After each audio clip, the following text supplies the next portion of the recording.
در وزن جمعی 100 کیلو. تیمور رحیمов آخران نبرد را برای به دست آوردن نشان طلا با رقیب ایرانیش ابراهیم شهریار.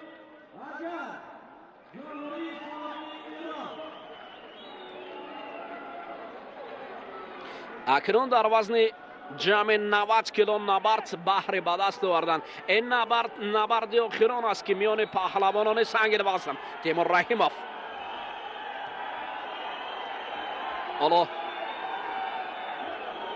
در مقابل ابراهیم شهریار قوی است. پارتوف حلال است دیگر جای بحث نیست. در ثانیه های اول تیمور رحیمov برای مردم تاجیک چهارمین نشان طلا و همون شاه جایزه را به دست آورد. یک شاه جایزه است.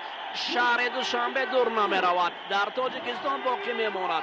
تیمور رحیمov نشان طلا را ماهرانه به گردن آویزان می کند. خیلی خوب، خیلی شایسته.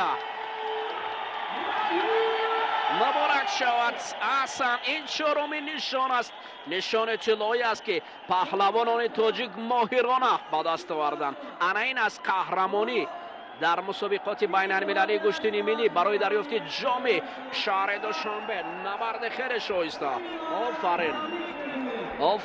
آفرین. مردم را ببینید. ساعت چند است؟ ساعت نزدیک به 12 می شود. 12 نصف شب. مردم هنوز هم در میدان هستند، در نوروزگاه هستند و منتظر هستند. پرتافت را ببینید. اشتباهی ابراهیم شهریار و تیمور رحیمov درخشش در وزن سنگین بسیار هم عالی بود.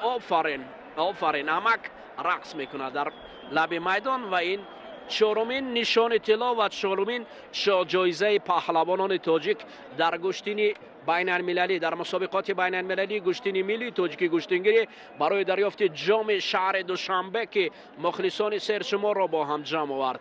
دوستان عزیز، اکنون بعد از